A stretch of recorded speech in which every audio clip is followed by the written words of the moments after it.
Hey everyone. Have you ever been totally annoyed by someone just fidgeting? Like you just can't stand it? Right. Or maybe you're the one who fidgets and you don't even realize it's a problem. Mm, Well, today we're diving deep into misokinesia, which right. is basically a strong dislike or even hatred of fidgeting. Uh, uh, And we're looking at some research on this and even some pretty personal stories from no, people they're pretty interesting. who actually experience it. So Yeah. this is gonna be good. Yeah. We'll even uncover maybe a connection to survival instincts and stuff. Oh wow, okay, that's interesting. Yeah. So it's not just oh, I hate when you tap your pen. Yeah. It's deeper than that. Right. It's a real thing. Whoa, okay. Yeah. Okay, so So misokinesia, it's actually a recognized condition. oh really? Yeah. Yeah. It has diagnostic criteria and everything. Okay. It's not just oh, I get annoyed. It's like a real It's a real thing. a real thing. Wow. Yeah. And some of the stuff that we'll be talking about, it's pretty crazy, just how strongly people feel about it. Yeah, I was reading some of the accounts and people were Yeah. saying things like they wanted to chop off fingers Yeah. if they saw someone twirling their hair again. I know, they feel physically ill. Yeah. It's crazy. Yeah, I was surprised Yeah. by some of those It's pretty intense. intense reactions. Yeah. So I guess it really is It's more than just a quirk. more than a quirk, yeah. Yeah. Okay. So what kind of Well, the science is still trying to figure it out, but it's an interesting area. what kind of things though? What kind of fidgeting Oh, yeah, yeah. really sets people off? So, okay, so picture this. You're trying to enjoy your coffee at a coffee shop, Bryson, Uh-huh. and the person next to you just won't stop tapping their foot. Oh, yeah. I can see it. For someone with misokinesia, that's like torture. Oh, wow. So leg and foot movements, those are Yeah. those are big ones, jiggling their legs, shuffling their shoes, all Oh. that kind of stuff. Okay. But it's not just that, it's also hand movements. Okay. Like if someone's like twitching their fingers or Yeah. clicking a pen, Playing a pen, yeah, yeah. which is a classic one, right? Yeah, everyone hates that. And then, hair twirling is also that's a surprisingly common one. Oh, that's interesting. Yeah. People really get bothered by that. Hmm. Yeah. It's funny because Yeah. we all kind of do those things. do. And it's who knew? Right. It's like a secret society judging all of us. Exactly. Okay, so but It's more common than you think. yeah, how common are we talking? So there was a study in Canada Yeah. that suggested that 1 in 3 people Wow. might actually experience misokinesia. To some degree, yeah. That's a lot. Yeah. So It's really out there. it's not just a few people. No. That's a lot It's way more prevalent than than people think. than people realize. So Okay. we got to talk about it more. Yeah. So let's get into Right. some of the personal stories. Okay. Because we have Andrea, Jill, and Julie, who all have their own unique experiences with misokinesia. Yeah. So first up, we have Andrea, who is she's 62, Yeah. and she's actually been dealing with this since she was 13. Wow, that's a long time. Yeah. Almost 50 years. That's a long time I know. to be dealing with this, and And she remembers this really early experience that she had. okay, She was at school and there was this girl picking her nails. oh, sure. Just picking her nails. Yeah. And that really set it off for her. Oh wow, Yeah, it's amazing how just a normal thing for most people uh-huh. can be so disturbing. disturbing for someone else. Yeah, so Yeah. for Andrea it's Well, for her, it's this anger. this explosive anger. Really? Yeah, just boom, right away. Okay. Like a visceral reaction. Okay. She doesn't even, there's no thought process. Wow. It's just they're, yeah. And then And actually, she also experiences misophonia. oh, so the sound thing? Right, right. Okay, So so it's like a double whammy for her. yeah, so Oh, it's going. she's got both. Okay. Yeah, which, that's actually pretty common. Really? Yeah. So those two things often go together. They do. They do. Okay, that's interesting. Yeah. So Andrea, to deal with this, she actually She's kind of modified her whole life. oh wow. Yeah, she lives alone and she works from home. Okay. And it's all to like to avoid those tricks. Yeah. So it's like a really It can be. it's impactful. Yeah, it can be pretty debilitating. Yeah. So it's not just a matter of, oh, this is annoying. Yeah. It's like a real It's life-altering. life altering. Yeah. Yeah. Okay. And then we have Jill. Yeah, so Jill is 53. Okay. And for her, it's more of a physical thing. Okay. She gets this, it's like this fight or flight response. Oh, really? Yeah. So her heart starts racing whenever she sees someone fidgeting. Wow. Yeah. It's crazy. It's a really primal reaction. Yeah. It's like your body's telling you, like, Yeah. there's danger, Yeah. but there's not. But there isn't. Yeah. It's just someone, Right. Just tapping their foot. tapping their pen or something. Yeah. And for her, it's not even just like the typical triggers. It can be like anything. Oh, yeah. Like the way someone holds a fork or even just the way they look at her. Oh, really? Yeah. Wow. It's interesting. That's intense. Okay. And then And last one is Julie, who. right. So Julie's 54 Mhm. and her main emotion is anxiety Okay. rather than like anger. So it's a different. It's But different. Yeah. Yeah. Yeah. Okay. So she was sharing this story about being on a bus Okay. and this woman was swinging her arms Oh, yeah. and Like just walking down the aisle. yeah, just as she's walking. Yeah. And Julie got so anxious. Really? Yeah. Wow. Just from that. Yeah. So everyone. Everyone's got their own trigger. Yeah. Yeah. And their own kind of response to it. Yeah. It's not like It's not a one size fits all. one size fits all. Yeah. Yeah. Okay. So then she also mentioned She also said that being triggered by like the way, like if someone's making tea Okay. and they keep bouncing the tea bag Yeah. up and down, Yeah. that really bothers her. Oh, wow. Yeah. So, and she describes it as like this ball in her stomach that wants to explode. Oh, wow. So it's like a physical. Yeah, it's both physical and emotional. Yeah. That's crazy. Yeah, and it can actually last for hours. Really? Yeah, like even after the trigger's gone, Wow. it can still affect her. Hmm. Yeah, That's pretty intense. it's intense. Okay.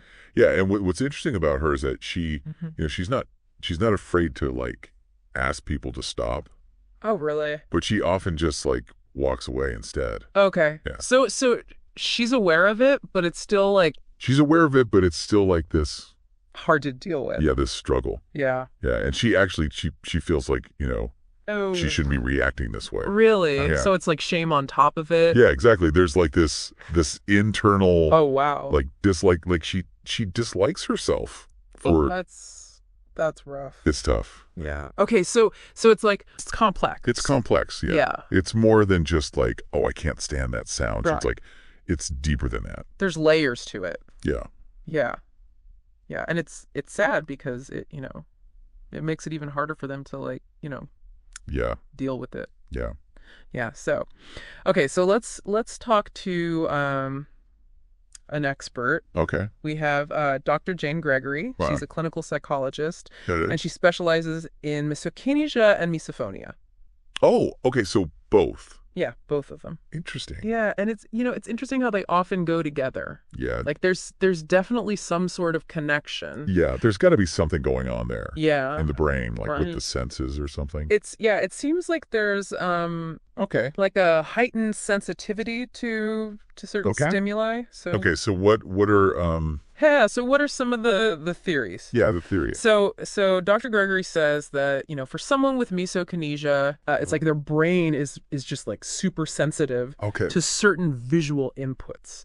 So like, you can imagine like the brain is like a soundboard Okay. and some of the knobs are just turned way up. Oh, okay. So it's like, I like that. That's a good analogy. yeah, so it's like those visual stimuli that kind of like Yeah. bypass all the normal filters Okay. and they just like take over. Oh, wow. Yeah. So it's not like they can control it? No, it's Like their brain is just it's automatic. yeah, yeah. Yeah, and that explains why Huh. they have such strong Reactions. reactions. Yeah. Yeah. Like the emotions, the physical sensations, even like Yeah. intrusive thoughts. It's What kind of intrusive thoughts? yeah. So like Dr. Gregory was saying that one of her patients Uh-huh. was really triggered by foot tapping. Oh, okay. And he had this thought about like Oh, grabbing the person's leg oh wow. and forcing them to stop. Oh, That's yeah. Intense. it's intense, but it's important to remember Yeah. that these people, they're not like violent people. Right. It's just that their brain is creating these Reactions. these reactions that they can't really control. Wow. Okay. Yeah, it's pretty So it's like they know it's wrong. they know it's not rational, Yeah. but they can't help it. Wow. And one theory Mhm. that Dr. Gregory finds really interesting is that Yeah. like maybe it's a survival instinct, Oh, like wow. gone wrong. Okay. Like, So think about like a meerkat mhm. on guard duty. Okay. They're constantly scanning for danger. Right. So maybe it's like Your brain is like that. their brain is like on high alert all the time, Oh, okay. looking for threats. That's interesting. Yeah, and back in the day, That would have been really helpful. to survive. Yeah, to survive, like, to see a predator or something. Yeah, right. Yeah. But now it's just, It's just annoying. yeah, it's not so helpful anymore. Yeah. Yeah. So it's like Yeah, it's like a misfire. a misfire. Yeah, okay. Yeah. Yeah. And what's interesting is that Yeah. for some people, Uh-huh. it's the movements of strangers that bother them. Okay. But for others, Mhm. it's actually the people they're closest to. Oh, really? Yeah. So it's like, It's different for everyone. yeah, so then that's even more. Yeah, that's even more Okay. tricky. Yeah. Because now you're dealing with like Relationship. relationships and Yeah, and like, how do you right, how do you tell someone you're close to, like, it's a tough conversation. yeah, stop doing that. Right. It's, You're making me anxious. yeah. Yeah. That's tough. So it's important to remember that you don't Have to tell anyone, right. if you don't want to. You can just like Suffer in silence. you can try to like, Yeah. deal with it on your own or Yeah, okay. or like remove yourself from the situation Yeah. if you can. Okay. But if you do want to, like Talk about it. address it. Yeah. It's good to How do you even start that conversation? So, instead of saying like your We're- fidgeting is driving me crazy, Right. you could say something like, Yeah. "Hey, I know you're not doing this on purpose, but Yeah. I'm really sensitive to movement. Okay. And it would really help me if you could, maybe try not to do Right. whatever it is Okay. when we're together." So you're not like so you're not blaming them. blaming them. You're Oh. just explaining how it affects you. Right. Which is hard. I mean, It is hard. to do that. Yeah. Okay. And then And if they're receptive to that, that's great. it's good. It can actually Yeah. bring you closer Yeah. because it shows that you do trust them enough To to be vulnerable. to be vulnerable with them. Yeah. But if they're not, Yeah. then It's like a red flag. then that's information too. Yeah. Yeah. So, and it's really important to have supportive people in your life. For sure. Especially If you're dealing with them. if you're dealing with misokinesia, it's Okay, so let's talk about Yeah. coping mechanisms because we talked about telling people, right. but like what else can you do? So there's some obvious ones like Yeah. avoiding eye contact Okay, or, physically distancing yourself. you get out of there. Right. But those aren't always possible. Right, Like you can't just leave work you can't leave work every time. every time someone taps their pen. Exactly. Yeah. So what else? distraction can be helpful. Okay. Trying to focus on something else Okay. to kind of block out Right. the trigger, Yeah. but that can be hard too. Right, because it's so intense. Yeah. Yeah, it's hard to like block it out if it's like, really bothering you. Yeah. So, and sometimes the only option is to You just remove yourself. get out. Yeah. Yeah. Which, that can lead to Yeah. social isolation. like Andrea, yeah. Yeah. So it's a tough it's a balance. It's a balance, yeah. Yeah. Between protecting yourself Yeah. and also not like Shutting yourself off. shutting yourself off from the world. Yeah. Yeah. So are there Yeah. like other things that are more So so Okay. there's this therapy okay. called reframing therapy. Reframing therapy. What's Yeah. that? So it's not like a cure, Okay. but it can be helpful Okay. for certain triggers. Okay, so how does that work? So basically you try to change the story Oh, okay. around the trigger. Okay.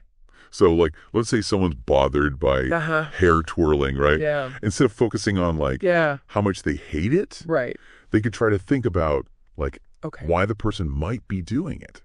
Okay, so like Like, maybe they're, instead of instead of thinking, like, yeah. oh, I hate this, Right. they think, oh, maybe they're just nervous. Okay. Or they're trying to concentrate. Right.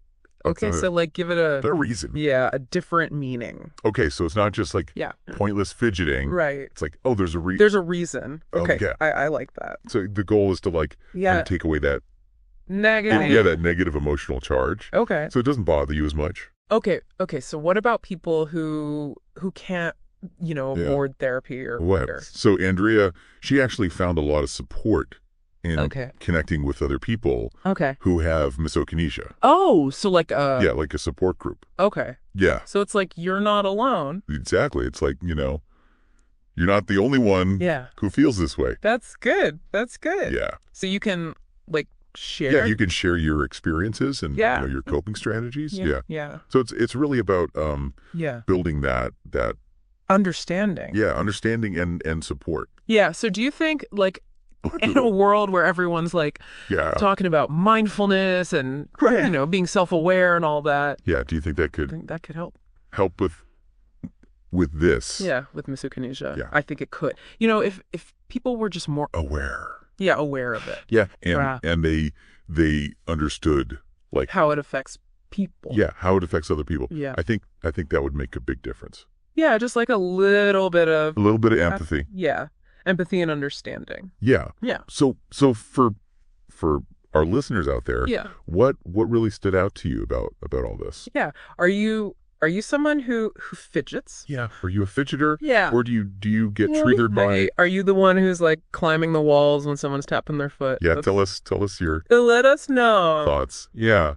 It's wild, right? Like something so simple as fidgeting can be, like a real struggle for some people. It is, yeah. I feel like we only just like touched on it, Yeah, there's a lot more to learn. There's a lot more to it. Yeah, for sure. And I think, it's one thing to deal with the triggers, Right. but then like to feel bad about it, On top of it, that makes it so much worse. like all those stories we heard, Yeah, exactly. Like that feeling of shame and like Like there's something wrong with you. yeah.